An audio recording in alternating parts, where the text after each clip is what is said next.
वज़ीर-ए-आज़म मियां शहबाज शरीफ का एक बयान है जी, उसके ऊपर हमें बात करनी है। वो ये कि इमरान खान का प्रॉक्सीज के जरिए आर्मी चीफ को कातिलाना हमले की धमकियों का मंसूबा बेनकाब हो गया। मरियम औरंगजेब साहिबा ने भी जो है वो इसके ऊपर बात की। बुखारी साहब, क्या पस मंज़र है इस तरह के बयान का? काफ़ी जो है वो डेंजरस किस्म का बयान है। तो देखिए, पहली बात तो यह है कि इसका पस मंज़र जैसा आपने कहा वो थोड़ा सा बयान करना ज़रूरी है कि जो अपने PTI एज ए जमात और PTI की पूरी लीडरशिप जो है वो इक़्तिदार से बाहर आने के बाद से उन्होंने टारगेट किया हुआ है एस्टेब्लिशमेंट को। इसके बारे में तो कोई इबाम नहीं है।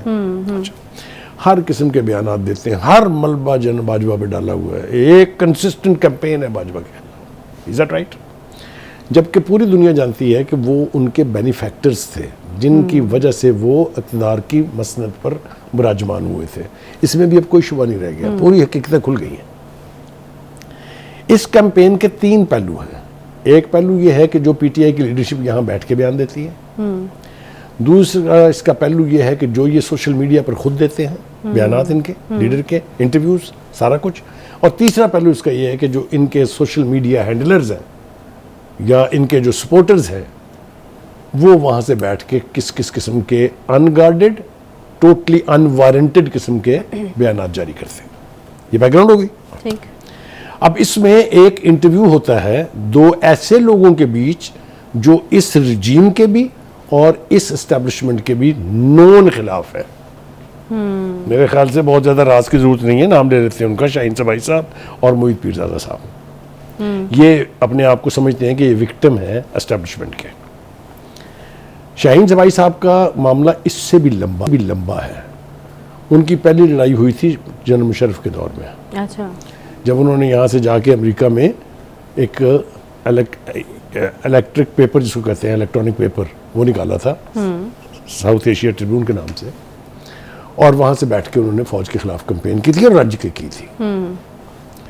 फिर बावजूद उनको बाद में माफ़ी मिल गई थी, फिर वो पाकिस्तान आए, वरना तो वो पाकिस्तान ही नहीं आते थे। अब वो इंटरव्यू में एक ऐसी बात कर रहे हैं जिसकी शान नुज़ूल समझना बहुत ज़रूरी है।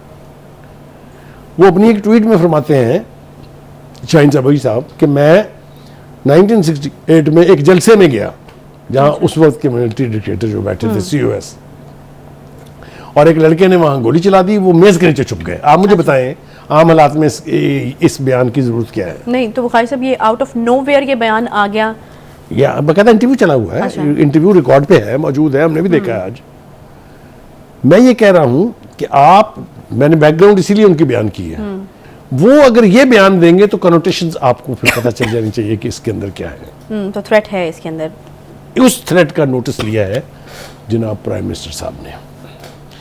प्राइम मिनिस्टर साहब ये कहते हैं कि जो PTI के चीफ हैं वो अपनी जो wild, sinister and malicious campaign है against the chief of the army staff sitting, उसको जारी रखे हुए हैं। और हर नए दिन कोई ना कोई नई बात, कोई ना कोई नया इल्ज़ाम, कोई ना कोई नई साजिश जो है वो तलाश करते रहते हैं। लिहाजा उन्होंने धमकी भी दी है प्राइम मिनिस्टर साहब ने कि तगड़े हो जाए, हम आप तक पहुंचेंगे। अच्छा। हम इसकी इजाज़त नहीं दे सकते और मेरे ख्याल से इजाज़त दी भी नहीं जानी चाहिए। तो आपको लगता है कि मतलब इस बयान की बेस के ऊपर एक नया मुकदमा हो सकता है? एक नया मुकदमा भी हो सकता है, बहुत खौफनाक हद तक जा सकती है हुकूमत। देखिए, आदिल राजा का क्या हुआ? क्या है वो? वही है।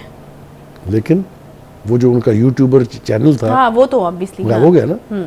इसका मतलब ये है कि गवर्नमेंट टू गवर्नमेंट लिंक्स में कहीं ना कहीं कोई ना कोई रास्ता मौजूद है। और उनको वापस लाने की भी बातें हो रही थी। अगर यहाँ से 2 कत्ल करने के बाद रेमंड डेविस जा सकता है वापस, तो फौज के खिलाफ कैंपेन करने वाले वापस क्यों नहीं आ सकते जी वतन?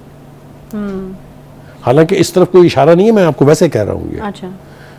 इसी तरीके से मरियम औरंगजेब ने भी एक प्रेस कॉन्फ्रेंस की है और उन्होंने कहा कि तहरीक इंसाफ के जो प्रॉक्सीज हैं वो हर जगह मौजूद हैं, बाहर भी बैठे हैं, यहाँ भी हैं और अदारों में भी हैं। मेरे ख्याल से इस एतबार से अगर आप इसको देखें तो ये बड़ा खौफनाक सूरत हाल आपके सामने आएगी। ताहम प्राइम मिनिस्टर साहब ने 2-3 बातें बड़ी वजाहत के साथ और बड़ी पुरजोर तरीके से की हैं। एक तो उन्होंने ये कहा है कि 9 मई के जो सहूलतकार हैं, जो मनसूबा साज हैं, हम उनको किसी सूरत नहीं छोड़ेंगे। सही। एक बात। दूसरी बात उन्होंने ये कही है कि जो पूरी कौम है और पूरी जो हुकूमत है और पूरी जो पॉलिटिकल क़यादत है वो आर्मी चीफ के पीछे चट्टान की तरह खड़ी है। सही। ये मैसेज देना ज़रूरी है, इसलिए कि पाकिस्तान में अगर आप रिकॉल करें पिछली रिजीम्स जो थी उनमें एस्टेब्लिशमेंट और सियासी क़यादत के झगड़ों ने बड़े गुल खिलाए हैं, बहुत तबाहकारियाँ हुई हैं। अब अगर ये रजीम और एस्टेब्लिशमेंट एक पेज पर है तो शायद कोई अवाम का भला हो जाए।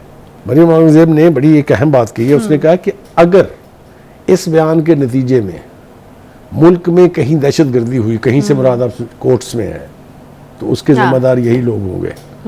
आप बात समझ रही हैं? तो मैं ये समझता हूँ कि इस किस्म के जिस किस्म के हालात से मुल्क गुजर रहा है उसमें इस किस्म के इंटरव्यूज़ में इशारे जो हैं वो किसी सूरत भी मुस्बत नहीं है, वो किसी न किसी हतमी तबाही का बायस बन सकते हैं। अच्छा। इसलिए उसको अवॉइड करना चाहिए। और वो मेरे ख्याल में शायद आपको इशारा देते हैं या अंदिया देते हैं आने वाली किसी वो होता है किसी पॉसिबिलिटी का भी इशारा जो है वो दे सकते हैं। जी यकीनी तौर पे। अच्छा बुखारी साहब, इस पे तो हमने बात कर ली और मेरे ख्याल में काफ़ी सीरियस इशू था ये। परवेज़ इलाही साहब की आज अदालत में काफ़ी मानी खेज़ दुआएं कहा गया कि उनकी तरफ से दी गई हैं, फिर कमरे में कहकहे भी लगे हैं। परवेज़ इलाही साहब इस वक्त काफ़ी मजबूर नज़र आ रहे हैं अपने बेटे के हाथों, और ये भी कहा गया कि वहाँ पर जो है फ़ोन पर रब्ता करने की कोशिश की गई, पहले फ़ोन नहीं उठाया और फिर वहाँ से वही पैगाम आ गया कि आप अपने मौक़िफ़ पर डटे रहें। मुझे समझ नहीं आती, वैसे बाप और बेटे के हवाले से जब आप इमोशनल एक साइड देखते हैं तो मुझे समझ नहीं आती मोनिस इलाही साहब जो है किस किस्म के बेटे हैं, खुद बाहर आराम से बैठे हैं,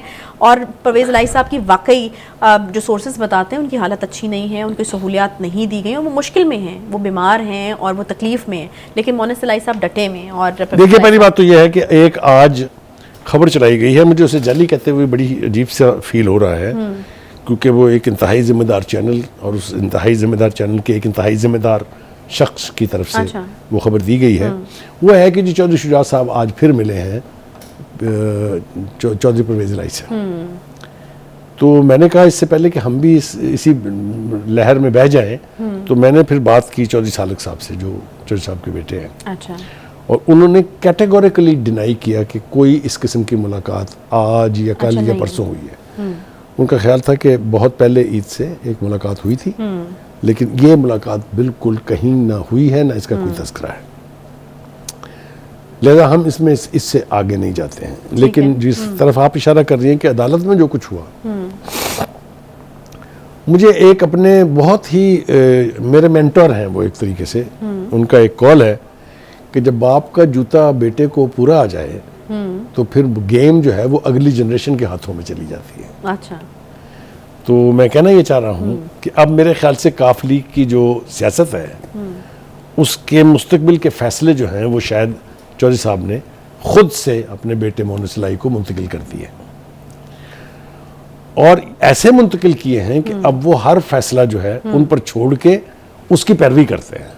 यहाँ तक आपकी बात बिल्कुल ठीक है, लेकिन मेरा इतराज जिस चीज़ पे है कि फैसले तो वो ले रहे हैं, भुगत क्यों परवेज़ इलाही साहब? मैं आ रहा हूँ उस तरफ। देखिए आपको याद है कि नून लीग ने बल्कि पूरी पीडीएम ने ऑफर की थी परवेज़ इलाही साहब को कि आप हमारे चीफ मिनिस्टर बने, बिल्कुल की थी, और बड़ा अच्छा टाइम था वो, और वो मान भी गए थे। और बाकायदा चौधरी परवेज़ इलाही की रिहाइश गाह के ऊपर दुआ करके आसिफ जरदारी साहब की मौजूदगी में और एक दूसरे को मुबारकें भी दे दी थी, और ये फैसला हुआ था कि सुबह वो हल्फ ले लेंगे। लेकिन जब सुबह हुई तो पता चला वो तो बनी गाला बैठे हैं। तो जब उसकी वजह दरियाफ्त करने की लोगों ने कोशिश की तो यही पता चला कि जी वो भी मोनिस इलाही साहब का फैसला था। बुज़दार का जिक्र नहीं कर रही हैं आप मेरे ख्याल में? मैं बिल्कुल कर रही हूँ, पहला निशाना बनने जा रहे हैं जो नैब का नया ऑर्डिनेंस है उसका, और मेरे ख्याल में देखिए गुजारिश ये है कि उनके पार्टी के चीफ ने भी और बहुत सारे दीगर लोगों ने भी अदालतों को एक मजाक बनाया हुआ है, और ये ऐसा ही कुछ रवैया उनका नैब के बारे में भी है। 15 दफा बुलाया नैब ने चीफ साहब को। अच्छा। जो पार्टी चीफ है वो आज तक नैब में पेश नहीं हुए। इसी तरीके से 12 मरतबा बुलाया गया है बुज़दार साहब को, वो सिर्फ 2 मरतबा गए हैं, और अब सुना गया है कि वो ये कह रहे हैं मैं नहीं जाना। नहीं तो अब तो वो नहीं चलेगा ना, अब वो इसलिए नहीं चलेगा कि अब तो कानून जो है वो अमेंड हो गया, ऑर्डिनेंस जारी हो गया है, सही है, और उनको जिस वक्त चाहेंगे वो गिरफ्तार कर लेंगे। इसका खदशा भी जाहिर किया है। नहीं तो फिर तो वो गिरफ्तार हो सकते हैं, इस चीज के कभी इम्कानात हैं, क्योंकि अब तो कोई रुकावट नहीं है। चार्जेस की फहरिस्त बहुत तवील है। ये तय हो गया बुखारी साहब कि उन्होंने गिरफ्तार हो जाना है।